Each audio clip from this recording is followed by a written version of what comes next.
Վաշինգտոնում հրեական թանգարանի մոտ սպանվել է Իսրայելի դեսպանատան 2 աշխատակից։ Մահացածները տղամարդու կին են, շուտով պետք է ընտանիք կազմեին։ Մի քանի օր առաջ էր Յարոնը գնել նշանադրության մատանին եւ այս շաբաթ պետք է Երուսաղեմում ամուսնության առաջարկ աներ սիրելի Սառային։ Սպանության օրը նրանք մասնակցում էին մարդասիրական միջոցառման ու երբ դուրս են եկել թանգարանից, մի տղամարդ մոտեցել է եւ կրակել։ Ոստիկանությունը հայտնում է, որ կասկածյալը ձերբակալվել է, զենքը հայտնաբերվել։ Շիկագոյի 30-ամյա բնակիչ Էլիաս Ռոդրիգեսը ձերբակալվելու պահին բղավել է ազատություն Պաղեստինին։ Free Palestine! Free Palestine!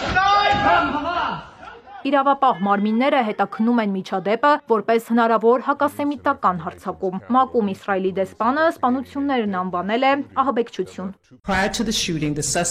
Մինչև դեպքը կասկածյալին նկատել են շենքի մոտ այս ու այն կողմ գնալիս։ Նա մոտեցել է 4 հոգու, հանել ատրճանակը ու կրակ բացել իսրայելցի պաշտոնյաների ուղղությամբ։ Սպանել է նրանց ու մտել շենք։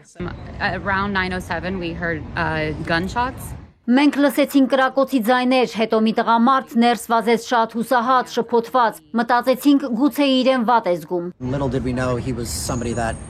Երբ նա ներս մտավ այդ տեսքով, մարդիկ մոտեցան, փորձեցին հանգստացնել նրան, ջուր տվեցին։ Առաջին հայացքից չէր երևում, որ կարող է մարդ սպանել։ Նա էր կրակողը։ Once the police originally showed up,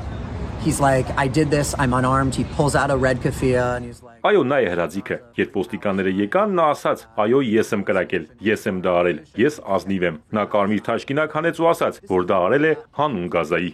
Իսրայելի վարչապետ Նեթանյահուն եւ ԱՄՆ նախագահ Թրամփը դատապարտել են հարձակումը, այն որակելով որպես հակասեմիտական դրսևորում։ Կարծում եմ, որ ամերիկյան վարչակազմը կհասնի նրան, որ գործը ամբողջությամբ կքննվի։ Մենք կհասնենք արդարության։ Արձագանքելով տեղի ունեցածին Թրամփն ասել է, որ նման սպանությունները, որոնք ակնհայտ հիմնված են հակասեմիտիզմի վրա, պետք է դադարեն եւ ատելությունն ու ծայրահեղականությունը տեղ չունեն ԱՄՆ-ում։ Նեթանյահուն հրահանգել է ուժեղացնել իսրայելական դիվանագիտական առաքելության անվտանգությունը։ Այս ողբերգական միջադեպը տեղի է ունեցել Իսրայել-Համաս հակամարտության սրման ֆոնին, որի հետևանքով Գազայի հատվածում զոհվել է ավելի քան 53,000 մարդ, հիմնականում կանայք եւ երեխաներ, իսկ բնակչության 90%-ը տեղահանվել է։ Լենա Կարապետյան, Էպիկենտրոն։